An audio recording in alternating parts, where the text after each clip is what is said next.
जय बाबा की, जय धुनेवाड़े की, जय सजाड़ा धाम की। सभी भक्तों को मेरा नमस्कार, जय बाबा की। आज हम आपके सामने लाए हैं बाबा त्रिलोक भारती की जीवन कथा। जितनी जानकारी हमें मिल पाई है उस आधार पर हम आपको बाबा के बारे में कुछ जानकारी देने का प्रयास करेंगे। बाबा त्रिलोक भारती जी ने जीवित समाधि ली थी और उनकी जीवित समाधि सजाड़ा धाम में ढीठ नाड़ी की पाड़ पर है। बाबा जी ने इस स्थान पर कई वर्षों तक तप किया था। ये स्थान एकांत में था और इसे पहले जोगी की नाड़ी के नाम से जाना जाता था। एकांत होने के कारण यहाँ पर और भी अनेक ऋषि महर्षि साधु संत तपस्या करते रहे हैं और उसी क्रम में बाबा त्रिलोक भारती ने भी बचपन से ही तपस्या की। ये भगवान शिव की कड़ी भक्ति करते थे, कठोर तपस्या करते थे और एक लोगों में जैसी प्रचलित कथा है, दंत कथा हम जिसको कह सकते हैं, वो ये है कि लगभग 1698 में बाबा जी तपस्या कर रहे थे। उसमें जोधपुर के जो राजा थे जसवंत सिंह, वो उधर से अपनी सेना के साथ जा रहे थे और प्यास से बहुत ही व्याकुल हो रहे थे।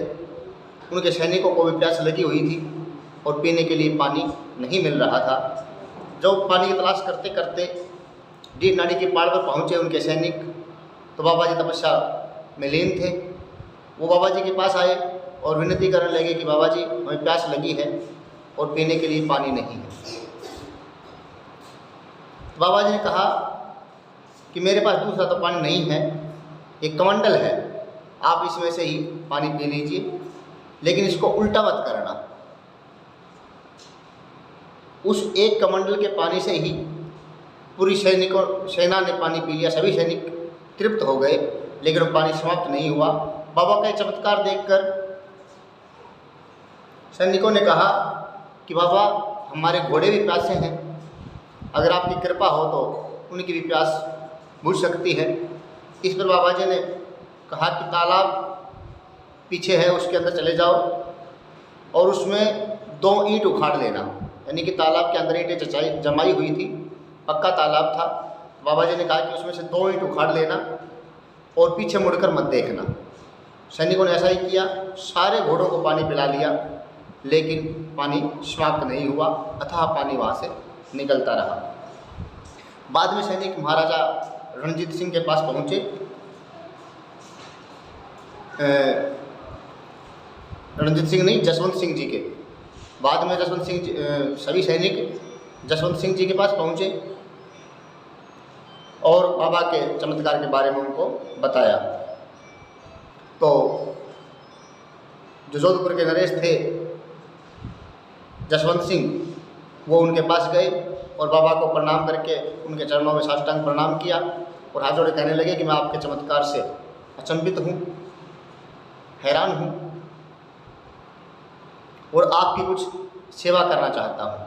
फिर बाबा ने कहा कि मुझे तो कोई आवश्यकता नहीं है, लेकिन फिर भी महाराजा ने उनके आसपास एक घोड़े की रेख खिंचवा करके और साधु संतों के लिए उस एक लंबी चौड़ी भूमि को का जो क्षेत्र था उसको सुरक्षित कर दिया। इस बात की पुष्टि आज भी जो वहाँ पर भारतीय परिवार रहता है सजाड़ा में, वो बताते हैं कि ऐसा हुआ था। और वर्तमान में भी इस जमीन का जो रिकॉर्ड है वो राजस्व रिकॉर्ड में मंदिर श्री महादेव जी के नाम से डोली दर्ज है।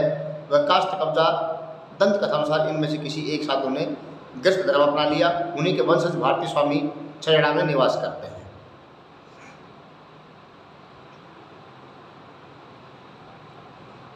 इसी प्रकार जब विक्रमी संवत 1687 में खेजड़ली ठाकुर श्री राम सिंह के पुत्र श्री रूप सिंह जी को ग्राम सजाड़ा जागीर के रूप में मिला, तो रूप सिंह जी ने ग्राम सजाड़ा में कुल देवी आशापुरा का स्थान स्थापित करते ही डेढ़नाड़ी पहुँचे और वहाँ तपस्या में लीन महात्मा त्रिलोचन भारती जी से आशीर्वाद लिया। तो महात्मा जी ने उन्हें अखंड शासन का आशीर्वाद दिया। उसी आशीर्वाद के कारण 1687 से देश आज़ाद होने तक इन्हीं के वंश की जागीरी बनी रही। वह आज भी गांव सजाड़ा में चौहान वंश फल फूल रहा है। और लंबी तपस्या के बाद महात्मा जी ने विक्रम संवत 1698 से 2049 तक यह नाड़ी चमत्कारी मानी जाती रही, परंतु समाधि स्थल का निश्चित स्थान किसी को भी मालूम नहीं था। फिर विक्रम संवत 2049 के 6 मार्च के दिन कैंसर से पीड़ित नरसिंह भारती, जो ग्राम सिंहासनी के निवासी हैं, वो गले के कैंसर से पीड़ित थे। उन्होंने अपने इलाज के लिए सभी डॉक्टरों से अपना उपचार करवाया, लेकिन उनकी बीमारी पर कोई प्रभाव नहीं पड़ा और डॉक्टरों ने उनकी बीमारी को लाइलाज बताया। वे अपनी कोशिशों से हार मानकर घर वापस आ गए। उसी रात को सोते समय उन्होंने सपने में एक महात्मा के दर्शन हुए और वो महात्मा कोई और नहीं, बाबा त्रिलोचन भारती जी स्वयं थे। उन्होंने नरसिंह भारती से कहा कि मैं त्रिलोचन भारती हूँ, बेटे उठो, मेरा धोना जागृत करो, मेरी समाधि जागृत करो, 5 फेरे लगाओ, गले का कैंसर चला जाएगा। रात दिन फेरी लगेगी, शुद्ध मन के भाव से फेरी देने वाले यात्री हर प्रकार के रोगों से छुटकारा पाएंगे तथा उनकी मनोकामना पूरी होगी। हमारे यहाँ एक कहावत है कि भगवान के घर देर है मगर अंधेर नहीं। नरसिंह भारती जो इस रोग का उपचार कई महीनों से तथा कई डॉक्टरों से करवा रहे थे, तब उनका ठीक होना असंभव नहीं था और निराश हो गए। कहते हैं कि हर निराशा से एक आशा की किरण छुपी होती है। इसी तरह नरसिंह भारती निराशा में भी एक आशा की किरण बनकर त्रिलोचन भारती जी आए तथा उनके गले के कैंसर से मुक्ति दिलाई, उन्हें स्वस्थ कर दिया। इस प्रकार सर्वप्रथम त्रिलोचन भारती जी ने नरसिंह भारती को स्वप्न दर्शन देकर अपने तथा अपनी समाधि के बारे में बताया। त्रिलोचन भारती जी के परम शिष्य आईदान भारती थे। उन्होंने भी जीवित समाधि ली थी और आईदान भारती जी ने भी कठोर तपस्या की तथा त्रिलोचन भारती की समाधि के पास ही उन्होंने समाधि ली। विक्रम संवत 1706 जेठ सुदी निर्जला 11 को जीवित समाधि ली। इसी तरह आईदान भारती जी के बाद बुध भारती जी डेढ़नाड़ी के पाल पर तपस्या करते थे, इसलिए इसको जोगी डेढ़ के नाम से पुकारते हैं। अगली वीडियो में हम आपको बाबा आईदान भारती और बाबा बुध भारती की जीवन गाथा से भी परिचित करवाएंगे। आप सभी बाबा के बारे में अवश्य जानना चाहते होंगे, तो ये छोटी सी जितनी हमें जानकारी थी वो आपको हमने दी है। आशा करते हैं आप इससे लाभान्वित होंगे। इसी के साथ आप सभी भक्तों को पुनः जय बाबा की, जय धोने वाले की, जय सजाड़ा धाम की। ओम नमः शिवाय। जय शिव शंकर भोलेनाथ की। हर हर महादेव।